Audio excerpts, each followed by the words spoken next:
31 years old? Yes. Still? Very young, man. Yes, thank you. Born in Haiti. Where in Yes. Haiti? Yeah. I was born in Balembe.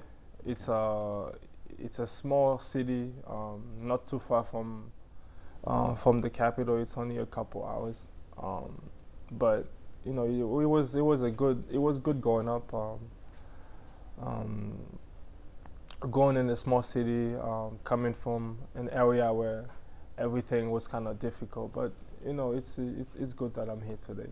Of course, of course. I'm curious to know, at what point, or were you able to, what year was it whenever you got to Massachusetts? It How was old were you? Yeah. I was 11 going to 12. Okay. The one that it was before I was kind of lucky actually because it was before the earthquakes happens. Let's say I got here and then a couple months later the earthquake happens. So I was pretty lucky to be here, but my mother was still there, so I was kind of worried that things were left because we couldn't get in contact with her. But everything was okay. Some of my family members were impacted by this earthquake, but like a lot of people in Haiti. But luckily, some of my family was okay also. But I was pretty lucky to escape that.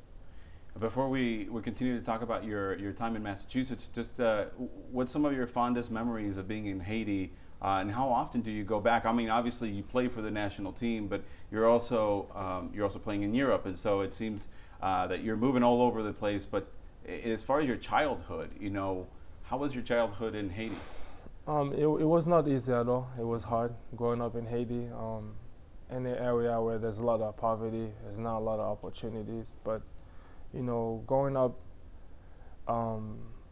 just with my parents and stuff, and also in terms of the football, playing with my friends on the streets. Obviously, we didn't have a lot when it comes to, a lot of things. I remember some nights where my mother had to make the sacrifice whether, if we had one meal, she would only feed us that one meal and she would go hungry. Or there's days that goes by where we didn't really have much to eat. But, my dad was doing everything that he could and my mother also. But it was not easy at all growing up like all those kids in Haiti right now. So. Yeah. So you get to Massachusetts at age 11, more or less, Yeah. and your life changes, doesn't it? Yeah, everything changes. When I got here, it was completely different because it's a new country, new language. I was coming from a small city, not knowing what's gonna happen. But when I got here, everything was good because I saw that there was a lot of buildings, there was a lot of things that was happening, and also food. There was so much food that I couldn't eat, but I also felt bad because I'm like, I wish I could share those things with my friends back home. I wish that I could call them or anybody that I was struggling with back there, and also my mother was still in Haiti, so it was good being here, but also kind of feel like everyone that I was growing up with, should have the same opportunity. Yeah, it's got to be tough, obviously trying to appreciate what you have, and at the same time feeling that feeling of not being able to do something more at the time. Obviously you're very young. Yeah. But then, at what point does football or soccer come into your life? Since a young age, I remember playing on the streets with my friends. We didn't really have a field. We play on dirt. There was a lot of rocks. Obviously we play with barefooted because we didn't have shoes, and also we didn't have the money to buy even a soccer ball. So me and my friends used to climb the trees to go get oranges, or also we would make our own balls and stuff to try to play. So I had loved it for this game for a long time, and just try to enjoy it with my friends. But it was not easy at all, but we actually have fun doing it also. So yeah. Kicking oranges Yes. through a goalpost, yeah. Kicking oranges, we used to take rocks and make the goal, like the small goals and stuff. And because we didn't really have anywhere to play, we would just play on the streets, and our toes would be bleeding because we'd be kicking rocks. So when I finally got here, I was able to wear shoes or like seeing a soccer ball. It was like, wow, Yeah. it was amazing. But those are the kind of things that remind you, where you're from, and also keep you humble. So I never forget that. So Yeah, I bet you won't. But at some point, you're going through middle school, and then you get to high school and play in Melrose. Yes. Did you play soccer in middle school, or because you got here, I guess age 11 would be what is it, seventh? It would be like seventh? sixth grade, something Sixth grade? like this. Yeah. Yeah. Did you immediately start soccer there, or? So first, a lot of people don't know this, but first I went to Medford High School. Not Medford High School, Medford Middle School. Oh, Medford Middle School. Okay. Yes. I remember they had two middle schools. They was next to each other. So I went there, and then after that, we moved to Melrose High School because my dad thought it would be better, and also the environment for us. That's when I started playing. When I went to middle school, I started playing soccer and stuff. I started playing also club soccer because in middle school they didn't really have a team, so you had to travel around to try to find a club soccer after school. So I used to play for a club soccer in Malden, and also I used to go to the field, play with a lot of kids over there, and I used to meet a lot of Haitian kids also who speak Creole. We would play with each other. So that's how I started playing. And once I get to high school, and that's when I met Dean Serino, and he's the first one that was like, you got something special, and he used to compare me with one of his players, Johnson. He used to say, you're gonna be the next Johnson. And that was stuck in my head, like, yeah, I wanna be the next Johnson, but even better in a sense, that belief that, okay, I can be another person that could come out of this high school and make something of myself. Yeah. So this, just him saying that to me make me believe that I can actually, do anything, because at the time, soccer wasn't something that everybody was, onto. So, for him to say that was something that was always in my head. Yes.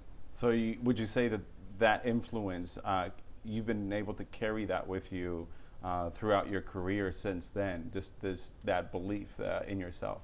Yes, I always have belief in myself, because coming from Haiti, you have to, everything that I went through. And also, my dad was, just seeing him, the way he was working, the way he was fighting to try to provide for us, just only him.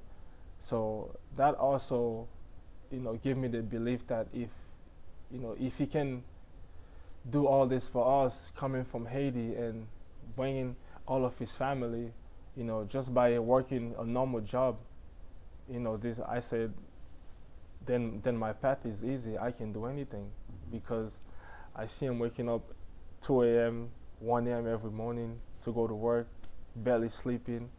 So all those things, give me that motivation, saying, I can do anything. Yeah. So I've always had, that belief that, if I just put the hard work in, I'll be able to accomplish anything. Yeah, it's powerful. I mean, how important is it for kids who are growing up, loving a sport, to have that sort of encouragement, to have those sort of words and that mentorship? How important is that to have early on in life as an athlete?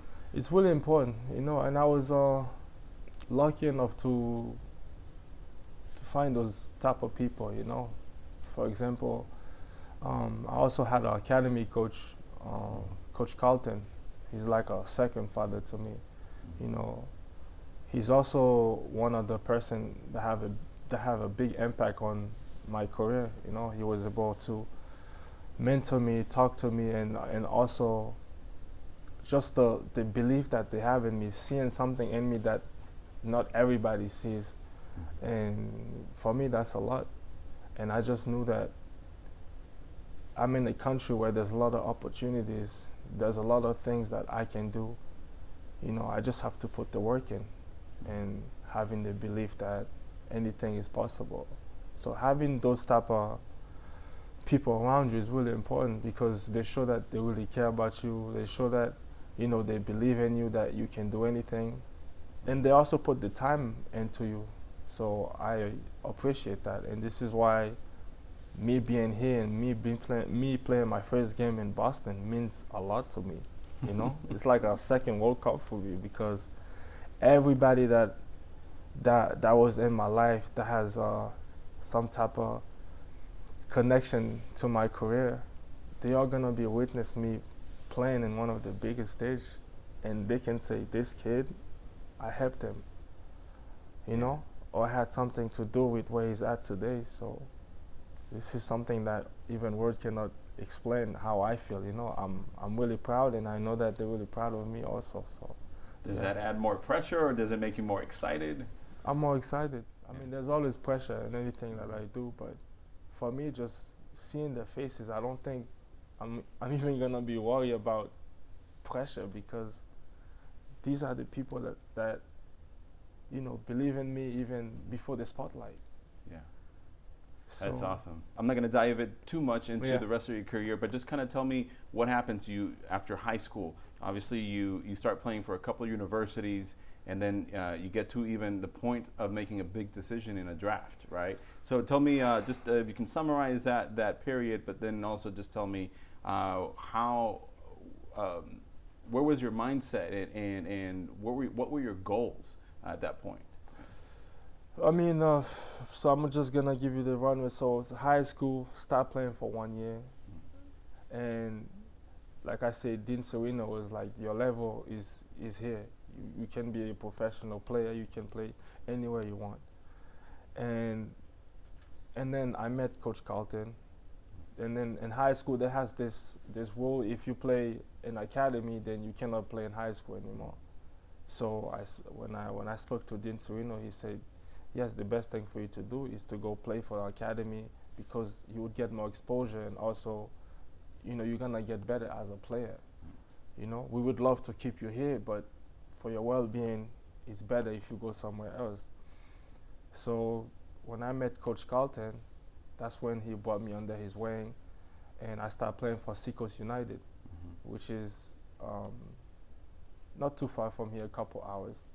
So I started playing for Seacoast United for a couple of years.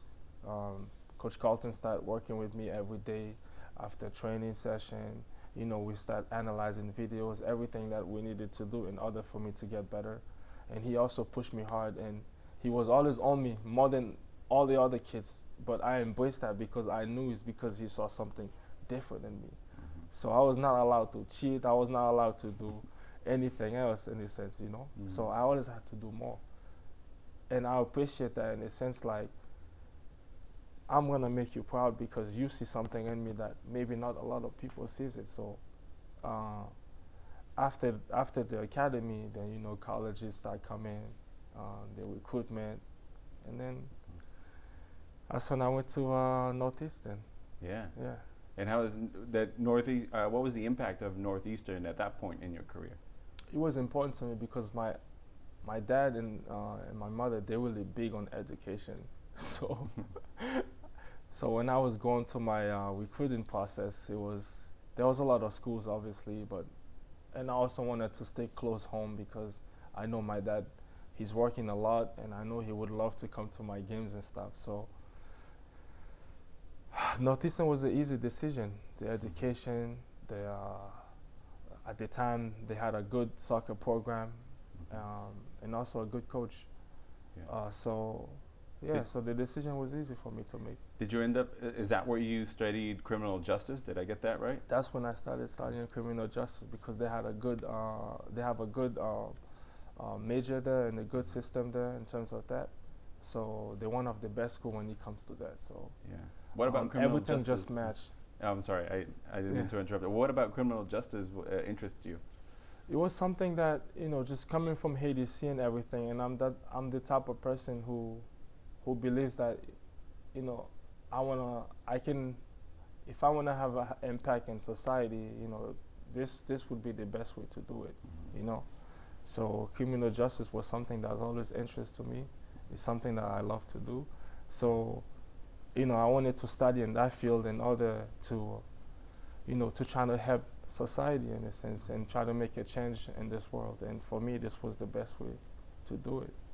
It sounds like God had other plans for you, though.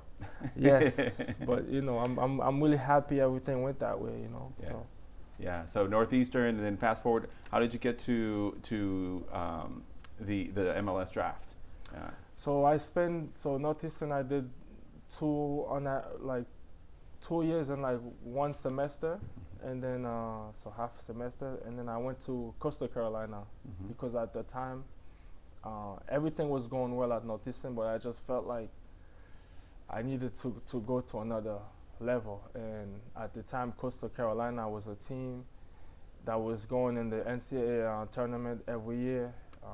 They were getting close, so I wanted to be part of that. And I felt like the best chance for me at the time was to go there because of the players that they had that got drafted there. And also, I was more mature. I feel like I was ready to move away from home a little bit. It was not an easy decision because I knew that my parents wouldn't be able to come home or come to watch my game, or I wouldn't be able to go home in the weekend. I used to take the Orange Line every weekend to go to Melrose to see my dad, to see my friends. So life was good, but in terms of my career, I had to make that decision. So when I went to Coastal Carolina, everything went well there. We won the league so many times. I was one of the best players, and I got drafted to Colorado. Yes. Yeah. And at that point, it seems like you still had bigger aspirations because you ended up deciding not to play for the MLS, right? It was a decision I had to make. I felt like, you know, at the time, if I wanted to have a long career, I needed to make that decision. I wanted to give myself more opportunity. Also, I wanted to go somewhere where I felt like there was a lot of choices, and you know, I'm thankful for the opportunity that Colorado, you know, has given me. You know, it was I went there for 1 week. Everybody was super nice to me. Everything went well, but I knew that I wanted more, and I was young, and this was the perfect time. And me having my degree was also a security for me. And I said, now I have my degree. Even if things doesn't work out, I can still go back to it if I want to do more schooling. So you know, it was a good decision at the end. So I decided to leave Colorado to go to Belgium to play for a third division team. Yeah. And I was there for 1 year, training every day, working. How old were you by then? I was 23. 23 years old, Yes, going to Europe on your own. Yes, Yeah. I was 23. Didn't know nobody, but that, you know, that comes around, all that belief and all the mentorship that I have from everybody around me, my dad. So I always knew that I had a strong mentality and my work ethic. I was gonna be successful. Yeah. So from Belgium to France, is that correct? I was playing with the third division team. Then I signed for first division team for 4 years. Had a good season. Then I transferred to Guingamp, a team in France. That was in first division. That went to second division, but it was a top team. They wanted to go up, so I went there, and then after went to Maccabi Haifa, and now I'm in Greece. It's amazing. I mean, what a Yes. trajectory, right? Yeah. Are you looking back? I mean, you're thinking about all your steps, all your stops. Yeah. What impresses you about the teenager, young adult, Frantzdy? You know, when you look back, what is it that you take away from all this?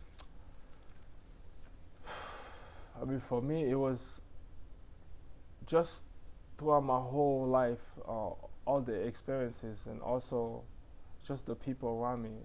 I knew that, you know, I was gonna be able to adapt anywhere that I go, and you know, I'm the type of person who's very disciplined and also very mature. So since at a young age, so for me, going to all these places, it was easy for me to adapt, and also I was also ready. I was ready to to go to the highest levels possible in my career. So everything was easy because I had a goal in mind, you know, and it's just to try to go as highest as I can in my professional career. So I'm still young and I still got a long way to go. It's not finished yet. Of course not. I mean, I got to talk about that match against Costa Rica. That got you guys in. I hope they're not gonna be mad at me. No. I mean, just tell me about that match itself, just how significant the pressure, of course, you talk about always having pressure, but you know that this was an opportunity, not just for yourself and for your team, but for a country. I mean, just tell me how that experience went, and how do you feel about that result? I mean, you ended up scoring. It was,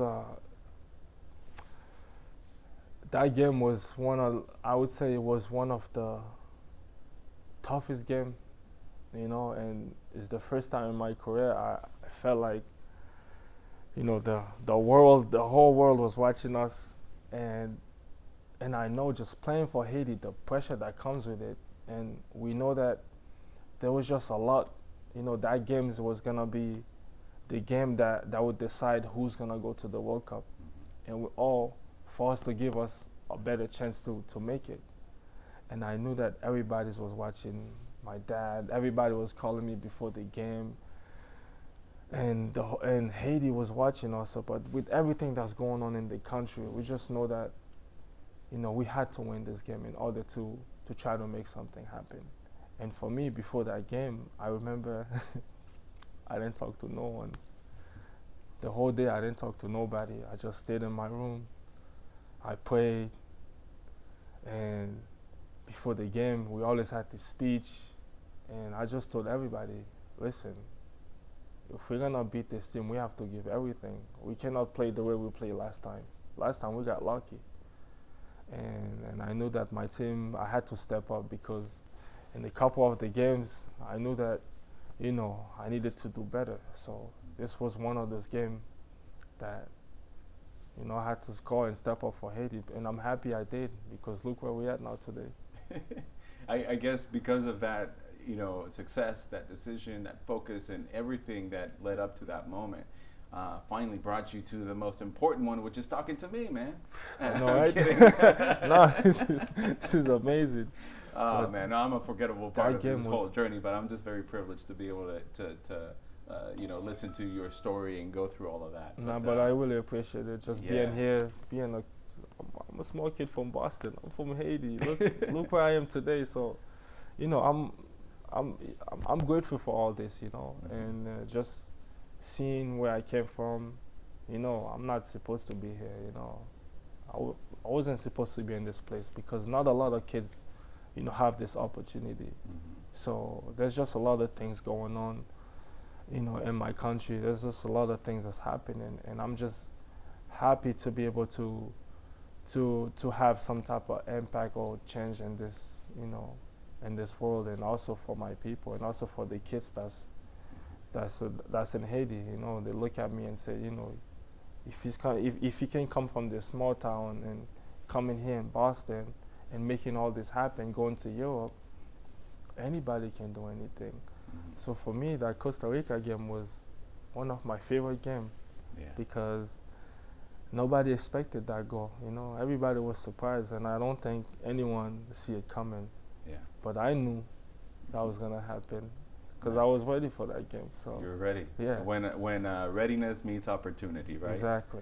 So I would encapsulate it all as, you know, you're giving hope. Hope to people with your own example. I mean, and it's not trying to add more on your responsibility or anything because you know, you take care of yourself, but to give hope and have that opportunity. I mean, what does that mean to you? It means everything because the national team, you know, we are the only positive things that's in the country right now. You know, when everybody's talking about Haiti, they only think about the negative side. Yeah. But the national team, we bring another positive light into the country, you know. Everybody now wants to learn more about Haiti, you know. So, you know, I'm really proud of that, you know, as as a kid growing up in Haiti, just watching the World Cup, watching the teams. You know, everybody that's in Haiti, they either Brazil fan or Argentine fan, and I was a Brazil fan as a kid. You know, so just being part of that competition and also giving our people the chance to cheer for us, but not for another country, it's an amazing feeling. And also, with everything that's going on in the country, we know when we play, everything stopped. Yeah. Everything stopped. There's no violence, there's nothing that's going on. People can walk freely because everybody's focused on the game. So when you play for Haiti, the pressure is a lot. Yeah. But it's something that I embrace. It's something that you know, I'm happy to do because I know that I'm making a whole country proud. I know that I'm giving a lot of people in my country hope, even in my city. Yeah. Like I said before, I'm not supposed to be here. I was born 2 months earlier. You know, my mother had me in the streets. Nobody knew this, you know, because she didn't know when you're in Haiti, the hospital system is not like here in the U.S. My mother didn't know she was gonna have me because it's 2 months early. Nobody knew. All she knew was she was having pain, and she had to walk to the hospital. She had to walk to the hospital 1 hour. She had me in the street. No one knows this. Wow. So today, if I'm here, I'm one of the lucky one. And and this is why everything I do is for my family. Seeing my dad, you see when you spoke to him, how he is. My dad, my mother, they're everything to me. Yeah. And today I have a son, and you know I'm trying to be the best example for him. Mm-hmm. But for every kid that doesn't have hope in Haiti or that doesn't believe that they can be somebody, today we know that not only be, but all the other Haitian players, we know that they can have something positive to look on. And I know that in my city, there's another Frantzdy Pierrot. Mm-hmm. Even in Boston, there's another Frantzdy Pierrot. So I'm really excited for this journey. I'm really happy to be here. And I can only thank God. Yeah. And I'm happy to be back home. Also, basketball was Yes. part of your life. Yeah. Not everybody know this, but yeah, I played. You played basketball. Yeah. Was that in the high school? At the Yeah, high school I level? played for 3 years. Yeah. My last year I stopped because I had to make a decision between. Right. And I also had the opportunity to play both in college. Yeah. But I just knew it was gonna be too much. Yeah.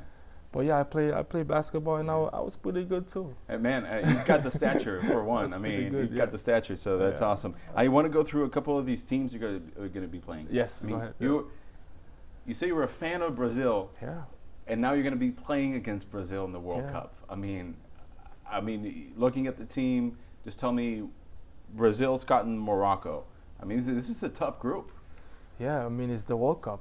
Mm-hmm. Every team is gonna bring their A game, but we know that Brazil is a game that nobody's gonna miss. Can you imagine this? I told you earlier, in Haiti, there's only 2 teams people support: Brazil and Argentina. And now you got Haiti. Think about it. And this is the only time our people can. They only have one choice. They cannot go with Brazil or Argentina. You got Haiti now. What you gonna do? You got Haiti. So for me, it's gonna be an amazing experience just to play against a team that I root for as a child. But for me, it's gonna be. I'm gonna try to do everything that I can to destroy these defenders. But it's gonna be a good game. I'm really excited to play against those players.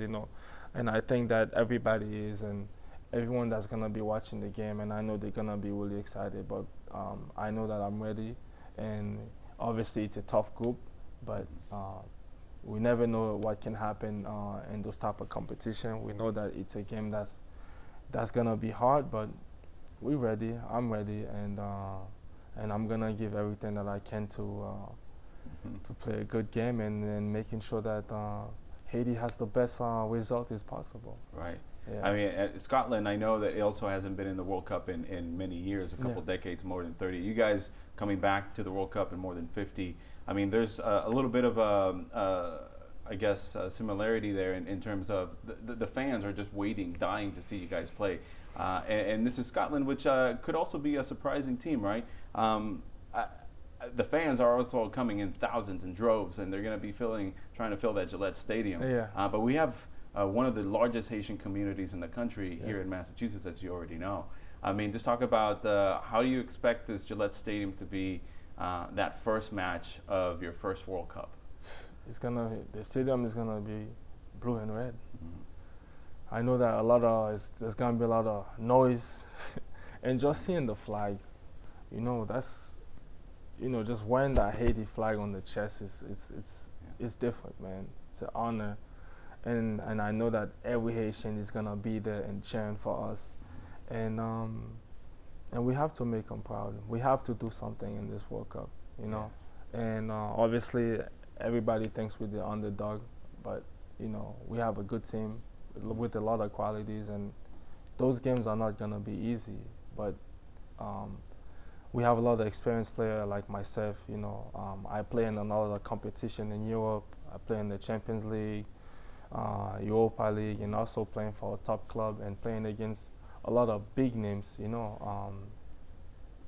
I play against Marquinhos or Sergio Ramos and all this, top player, and also play against Neymar, which is a player that most people love in the country, Mm-hmm. So it's a player that a lot of kids in Haiti look up to. So today, just playing against that type of player, and I know that Brazilian fans and also, excited because he's back in the national team. So we know that it's gonna be a game that everybody's gonna go crazy, and I'm also excited, to have a rematch with him because when I play against him in PSG, they kind of destroy us the second game. So you have a chip in your shoulder, right? This would be another opportunity, to see what I can do against him. But he's a top player, a lot of respect. But obviously, I'm gonna go on the field and trying to do the best for my country, like he's going to, like everybody else. So I'm really excited. Yeah. Obviously, one other component about the fans Yes. is a lot of people are probably going to be watching. Yeah. The entire country is going to be watching. A lot of people unable to travel, obviously, to the World Cup. Yeah. I mean, after 50 years of being able to finally make it and not have that easy opportunity to travel. I mean, is that for a Haitian person who is a big fan of the sport, not being able to do that? Does that make you want to perform a little stronger for your country, knowing that a lot of people might not have the opportunity to see you in person? I mean, for me, it doesn't matter which game, but I've always tried to give everything for the country. For Haiti, you cannot give less. You always have to give 110%, and that's the way I always go on about it. But also, it's an extra motivation, because we know that there's a lot of people that would love to travel to see all the games, but the stadium can only probably 30,000 people. We know that they're gonna be cheering for us behind the TV. They're gonna want us to do well, and and they have an opportunity to watch us play in Miami soon. Before the World Cup starts. So I think this was a good thing by the federation, trying to get, some games where there's a lot of Haitian communities. For the people that won't be able to see us during the World Cup, they have a chance to watch us play in Miami, those two friendlies. But obviously, we know that they would love to be there and love to be here with us, but we're gonna be with them, through their hearts. So I know that they're gonna be cheering for us. I love that. So. One last thing before I let you go. Yeah. We have the trionda, the ball right here. I mean, have you had experience playing with this? You want to hold this? Chill.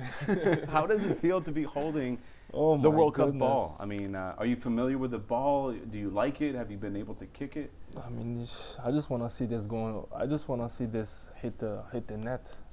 This is when I'm gonna love it. I'm gonna keep it like this with me. But this is a nice ball. This is very, You know, obviously we have to see how it is when you kick it and Mhm. when you strike with it, because every ball is different. But this ball is amazing, just the color wave and everything. Yeah. You know, and just me holding that ball and knowing that I'm gonna play in this competition, man, it's crazy. Yeah. It's crazy. It's crazy. Do you have a copy? Do you have one already? I can keep that one. I don't know. That's that's why I probably set it up. Do you want it? Yeah. I want it. I can Nice. say I'm the first player who got the World Cup ball.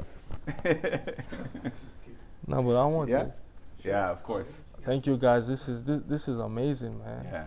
It's amazing. And maybe you can kick it around a couple times before the actual. Yes, to get yes. a little bit of experience. So in there. I'm gonna have a conversation with this boy, and hey, you need to go in. Every strike, every header, I need to see this hit the net. So Very nice. Very nice. Any last words that you'd like to share? I mean, we have the huge honor to have you here. I'm very happy for you and very happy for Haiti. I just want to say thank you guys, for having me. It's an honor to have this interview and taking the time out of your day, your team and everyone else. And also I want to thank my team for making this happen. And it's an amazing thing, just to see how people embrace you and me just being home. And I know I'm really excited just to see everybody, and hopefully I get to meet some people. And I just want to say thank you, everyone from Boston's. I know that everyone is behind me. They want to see me do well, and I hope I can make everyone proud in Boston. So You already have, man. So thank everything you. that comes after that is Thank extra. you. So we Thank appreciate you. I'm just happy to be, Yeah. represent Boston, because Boston is a great city. Mhm.